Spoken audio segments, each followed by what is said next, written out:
इस मस्जिद के नीचे मंदिर बताया 15 फुट नीचे, और ये बताया जाता है यहाँ आतंकवादियों को ट्रेनिंग दी जाती है। ये कोई बाहर की जगह नहीं है। हिंदुस्तान के अंदर उत्तर प्रदेश के अंदर दारुल उलूम देवबंद है। देवबंद के अंदर हम आए हैं और आप लोगों को एक बात बता देते हैं, इस वीडियो को पूरी देखना और आज आप लोगों के सामने इसकी हकीकत होगी। इतना कहना चाहूँगा, इस वीडियो को डिलीट होने से पहले ही सभी जगह शेयर कर देना, क्योंकि आज के टाइम पे हमारी वीडियो को डिलीट कर दिया जाता है सोशल मीडिया से। आओ वीडियो देखते रहो, पूरी वीडियो गौर से देखना है, एक एक बात को सुनना है। आज देवबंद हम आए थे, हमारे जो अरशद मदनी साहब हैं उनसे गाय के बारे में चर्चा करने की। जो गायें हैं ना, गाय को राष्ट्रीय पशु घोषित किया जाए, उस चीज़ पे लेके काफ़ी चर्चा हुई। अब हम एंट्री कर लेते हैं। यहाँ पे सामने आप लोगों को ये जो लाल गेट दिखाई दे रहा है, ये गेट बनवाया था बादशाह ज़हीर शाह, जो अफगानिस्तान के वजीर आजम थे 1957-58 के टाइम पे। इस गेट के अंदर से हम एंट्री करके आज आप लोगों के सामने पूरा का पूरा दारुल उलूम देवबंद दिखाते हैं। और हिंदू मुसलमानों के बीच में जो भी भरम है वो भैया आज गौर से इस वीडियो को देख लेना। सबसे पहली चीज़ तो ये है, ये वो जगह है जिस जगह पे आके महात्मा गांधी ने 1947 के अंदर हिंदू मुस्लिमों की मीटिंग की थी। और उस मीटिंग में ये फैसला लिया गया था कि भाई हमने लड़ाई एक साथ लड़नी है। जवाहरलाल नेहरू ने प्रधानमंत्री बनने के बाद एक बात कही थी कि आज़ादी की लड़ाई में सबसे बड़ा जो योगदान है वो दारुल उलूम देवबंद का है। ये बातें अगर उन लोगों ने बोली हैं तो कोई खास बात होगी। सबसे पहले तो हम गए, यहाँ सबसे बड़ी लाइब्रेरी है इस वक्त की, इस टाइम की, जो सदियों पुराने इतिहास को समेटे हुए है। ये क्या देख लिया हमने इस लाइब्रेरी के अंदर, यहाँ पढ़ाई मुस्लिमों की होती है और इतिहास हिंदुओं का भी पढ़ाया जाता है। आओ सुनो और देखो, वीडियो पूरी देखना। वो मस्जिद भी दिखाएंगे जिसके नीचे मंदिर है, पहले इसको गौर से सुनो। अब इस वक्त हम देवबंद में हैं, जहाँ पे हिंदुस्तान का सबसे बड़ा मदरसा है और कोई हज़ारों बच्चे यहाँ पे शिक्षा लेते हैं। और मदरसे के अंदर हम आते हैं तो काफ़ी है ना, कुछ मतलब कि वहम फैलाया जाता है कि यहाँ पे आके खाली जो मुस्लिम होते हैं उन्हीं के बारे में आप लोगों को शिक्षा मिलती है या शिक्षा दी जाती है। मदरसे के अंदर मेरे साथ में मेरे मुस्लिम साथी हैं। शुभ नाम अपना? शादाब भाई। अपना शुभ नाम? मोहम्मद शोएब भाई। और शादाब और शोएब से पूछेंगे, शोएब भाई ये किस चीज़ की किताब है? देखिए, आप यहाँ पर लाइब्रेरी में आए हैं और आपने दारुल उलूम को अपनी आंखों से देखा है और चीज़ें आपको ऑन रिकॉर्ड भी दिख रही हैं। ये यजुर्वेद है। यजुर्वेद तो मेरे हिसाब से हिंदुओं की नहीं होती। जी, ये तो होती है ना, हिंदुओं की ज़बान अच्छा होती है। ये ऋग्वेद है। ये ऋग्वेद है। ये ऋग्वेद है। ये भी ऋग्वेद। ये रामायण तुलसीदास है। रामायण है जी, ये रामायण है। ये रामायण है मदरसे के अंदर, मतलब दारुल उलूम के अंदर, दारुल उलूम की लाइब्रेरी के अंदर रामायण है, मनुस्मृति है बज़बान हिंदी।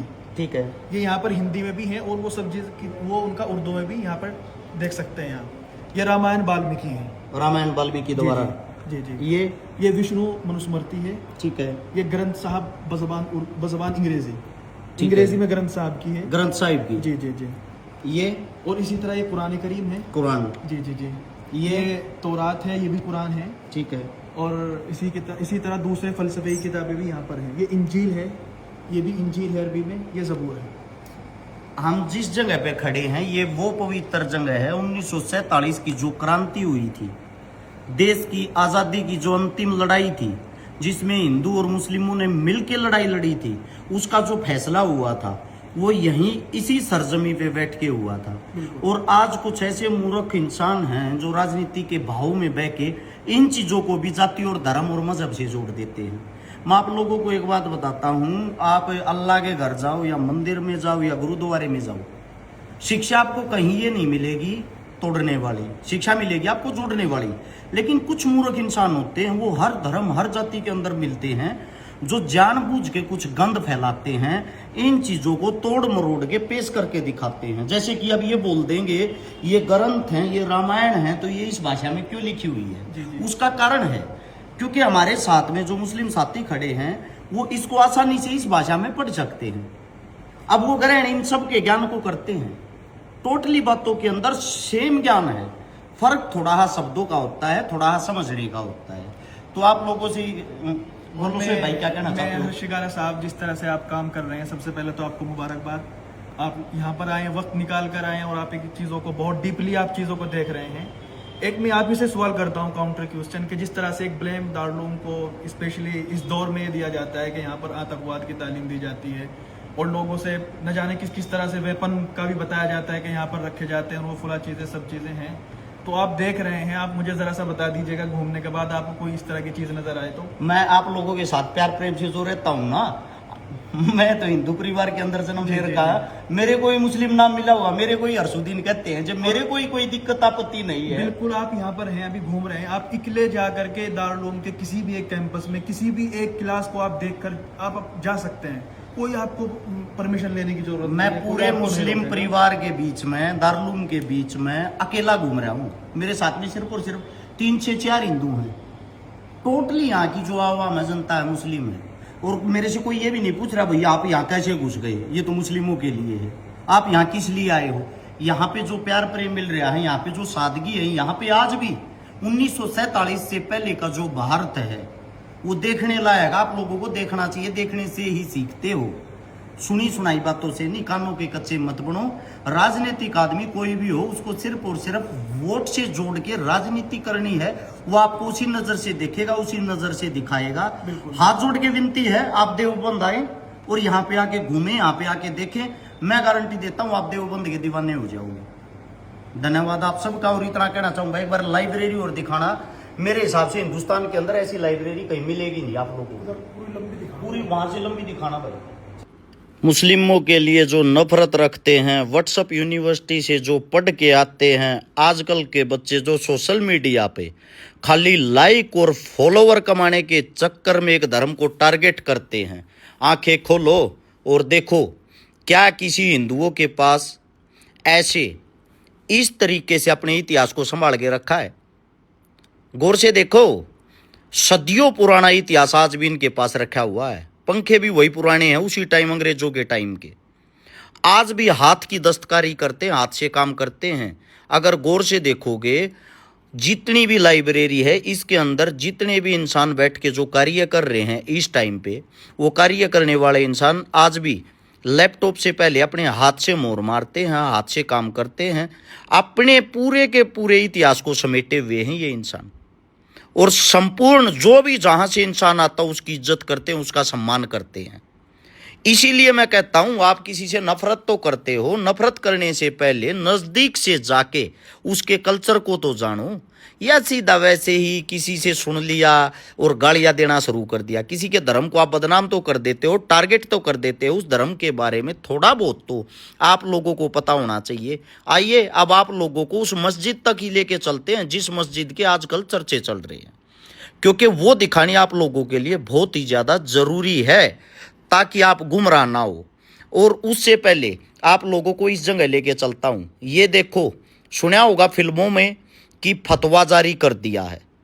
ये वो जगह है जहाँ पे हम जा रहे हैं पुराने टाइम से ही, पुराने से पुराने टाइम पे, अंग्रेजों के टाइम पे 1947 की जब जो लड़ाई शुरू हुई, तो उस टाइम पे जो मौलाना हुसैन अहमद मदनी साहब थे, उन्होंने फतवा जारी किया था। और वो फतवा यहाँ से जारी किया था, ये जो आप जगह आप देखने लग रहे हो, वहाँ लिखा हुआ भी है सामने, फतवा जारी यहाँ से होता है संपूर्ण हिंदुस्तान के मुस्लिमों के लिए। और 1947 की लड़ाई में ये फतवा जारी हुआ था, कोई भी अंग्रेजों की सेना में मुस्लिम शामिल नहीं होगा।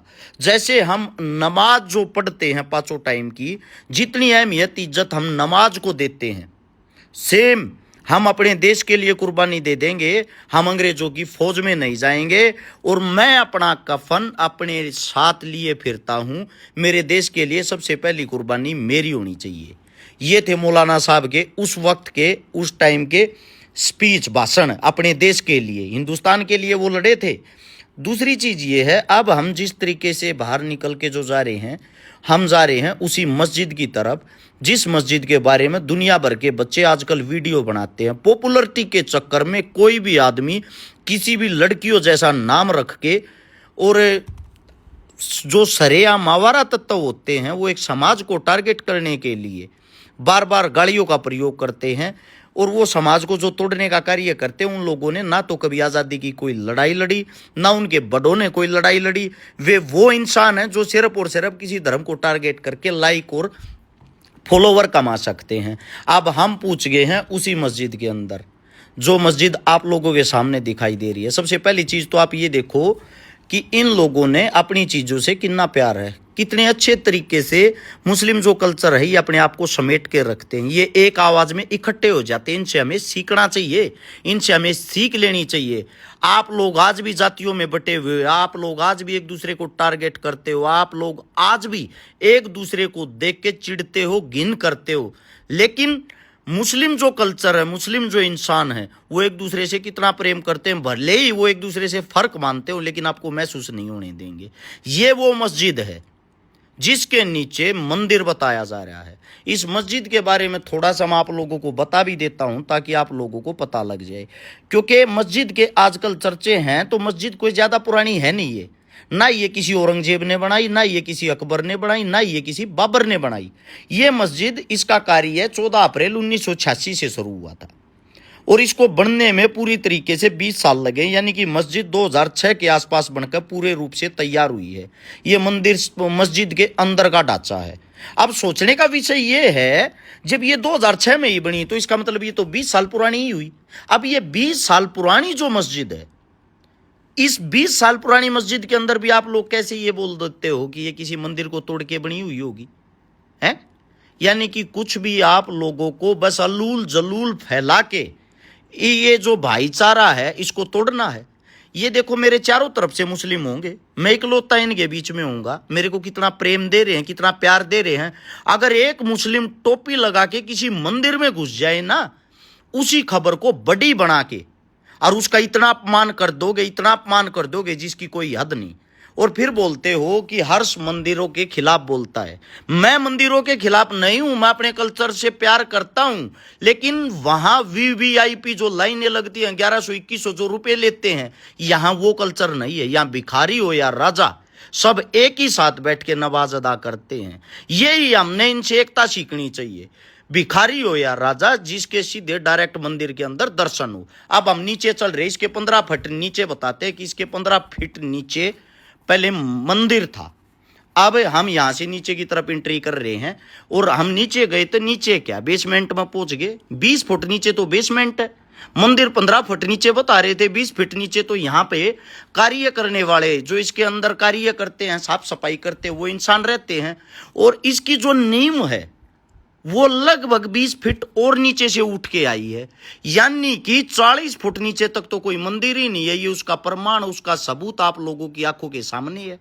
दूसरी चीज ये है, चलो मान लिया आप लोगों को यहां मस्जिद बनने से पहले मंदिर था, लेकिन उस मंदिर से पहले भी तो कुछ ना कुछ होगा।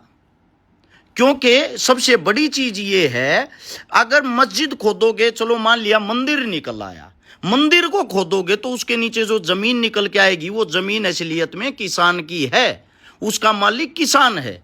यानी कि खाली जो जमीन रही है इस सृष्टि पे, इस धरती पे, उस खाली जमीन के ऊपर ही इंसानों ने कुछ ना कुछ बनाया है।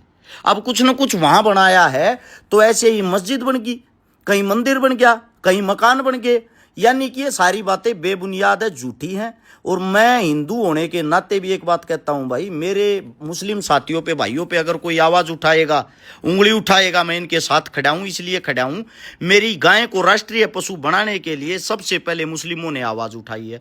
दूसरी बात, जो कहते हैं आतंकवादी तैयार किए जाते हैं, हमने ना तो यहां कोई बम, तोप, गोला, बारूद, असला तो छोड़ो, एक कुत्ते को मारने के लिए हमें नहीं यहाँ पे डंडा भी मिला। घर बैठ के झूठ फैलाने वालों, ये है देवबंद की हकीकत। और जल्दी ही हजारों छात्रों के बीच में जो घर गए हुए हैं, फिलहाल छुट्टी है, मुस्लिम छात्रों के बीच में यहीं से वीडियो बनाऊंगा, उनका प्यार प्रेम आप लोगों को दिखाऊंगा। और एक बात ध्यान रहे, मंदिर भी मेरा है, मस्जिद भी मेरा है, अल्लाह भी मेरा है, ईश्वर भी मेरा है।